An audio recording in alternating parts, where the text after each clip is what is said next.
Hey everybody, it's February 2nd, Super Bowl Sunday, and we are going to garden. And we have decided to take advantage of the sunshine today, and I'm going to get out and do a lot of gardening.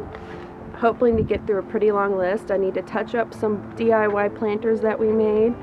I need to stain some of those. I need to put down some slug protection against the lettuce I planted yesterday. We also need to remove some mulch and brush from the veggie garden. I think I'm going to actually divide some Shasta daisies that I started last year. They look like they want to be divided. They're very thick. I also need to spread some wood chips in my new moon garden that I've been making. Yesterday we finished off one of the levels.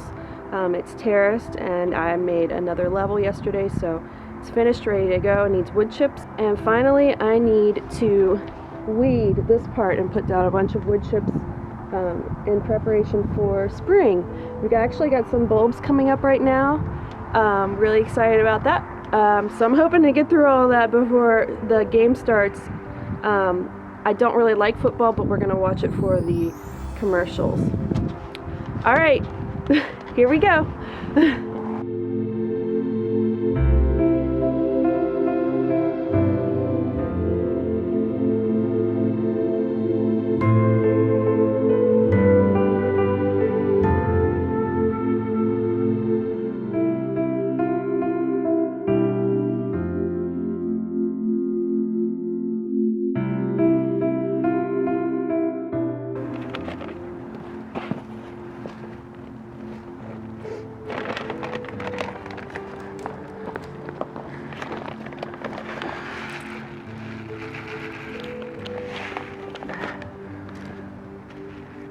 We've had slugs, and they pretty much destroyed the last lettuce, so that and some winter aphids.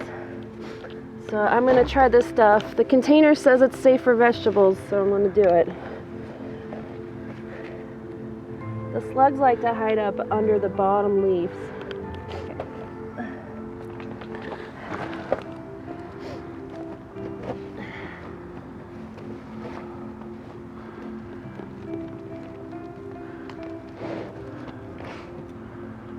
I don't really use this stuff a lot, so I don't know how good it is or what's going to happen, so we'll see.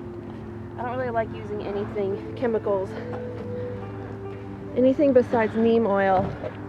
So next I'm going to use, this is a container of neem oil, but it's been repurposed, and now it has something called trifecta in it, and that's been diluted and put back in here.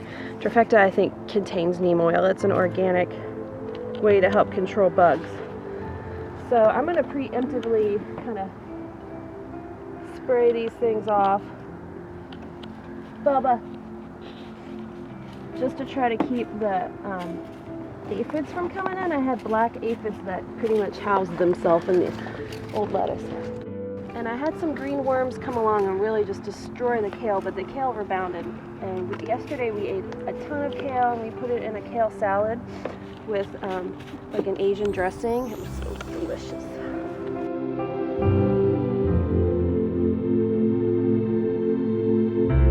Okay, so I'm going to tell you about our new pitchfork. It's very exciting.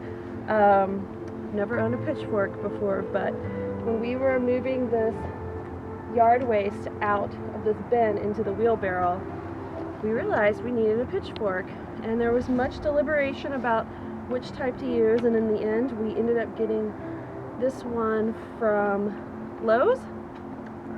Ace? Tractor Supply. And so yeah, I'm hoping that it'll hold up. We're pretty rough on our tools, but this thing kind of looks kind of cheap to me, and it looks like it could rust, but we'll see.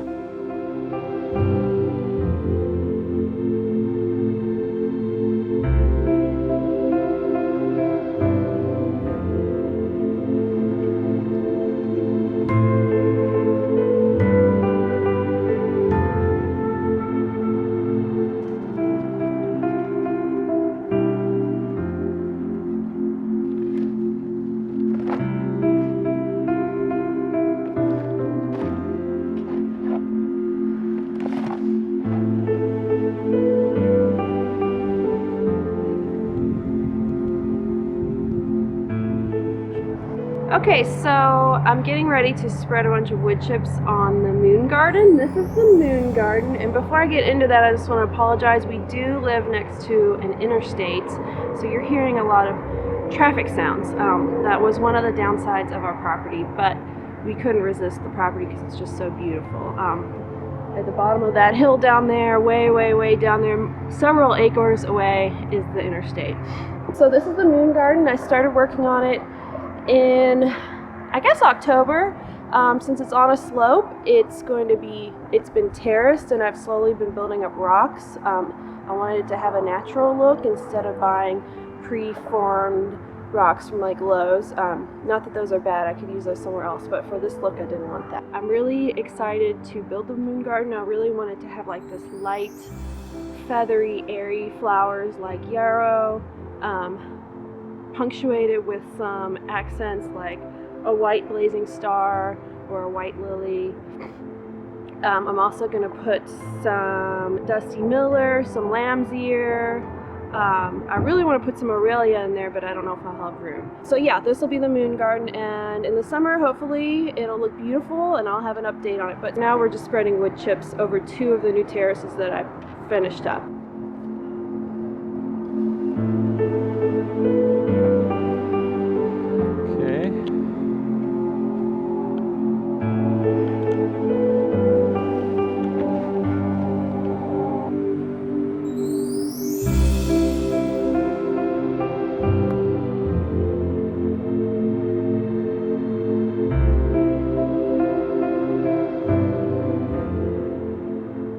So as you will notice, it looks pretty messy right now, and I decided to build, the best way to build this wall was with stacked river rocks we bought from our local mulch yard called the Longest Yard, and I dug a trench and then I stacked them, but I started leaning the stack upward and inward so that the wall will have more structural stability. And then I kind of packed some of the dirt that I dug up back in there. I'm hoping with rain and time it'll wash off, it'll look really nice. I'm gonna plant some ground cover, creeping sun-friendly ground cover to weep over the side. I really want to get, I'm trying to grow a perennial candy tuft in here, to plant here. So that's what's going on with this. These stones cost about $80 a yard, and so far we've bought 1 yard of these. So pretty good, not bad. I think it's comparable with buying bricks and using a brick system from Lowe's or something.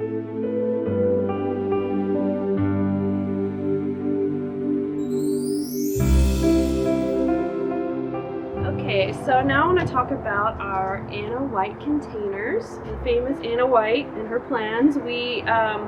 I was looking for some plans for DIY containers, and let me tell you why. We just moved into our property about a little over a year ago, and mostly we've been working on foundational beds and plants, which we really need because it was just a field. But containers are super important to me because they add that extra pop of color and excitement and drama that just like makes your garden go over the top. So I was looking for some DIY plans because honestly buying containers is very expensive, and I came across the Anna White plan for this container. The materials alone cost probably like $25 to make 2 of them. We made 2.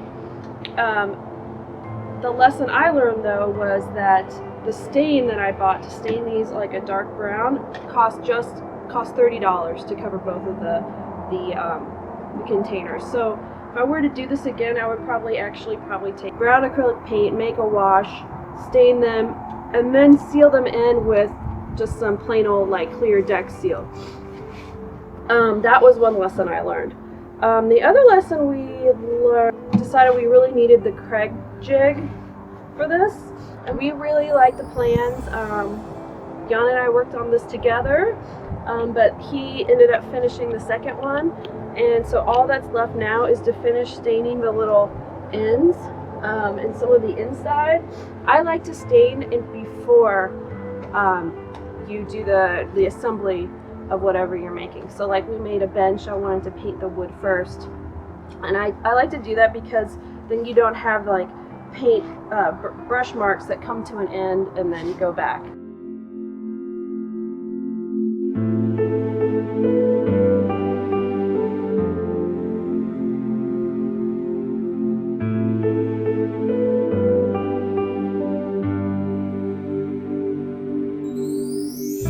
Okay, so the inside of the planter has little slots for drainage. So we're going to line it with burlap.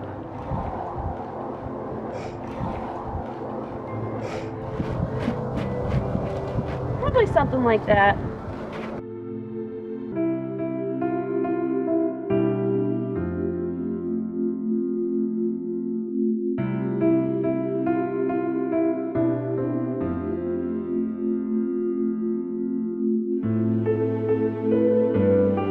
So on these, the stain for this is it's called honey satin, and what I really like about it is that you have these like honey tones coming through the wood, and otherwise it's like kind of an umber color, but I really love this honey kind of whiskey barrel look that's coming through.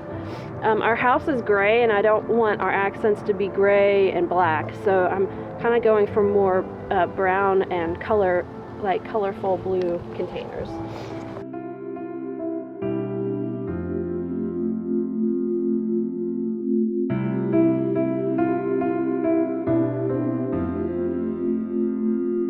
So we didn't get everything on the list finished, but we did get a lot done. It was fun and a lot of work, and thanks to Jan for his help. Alright, thanks for watching.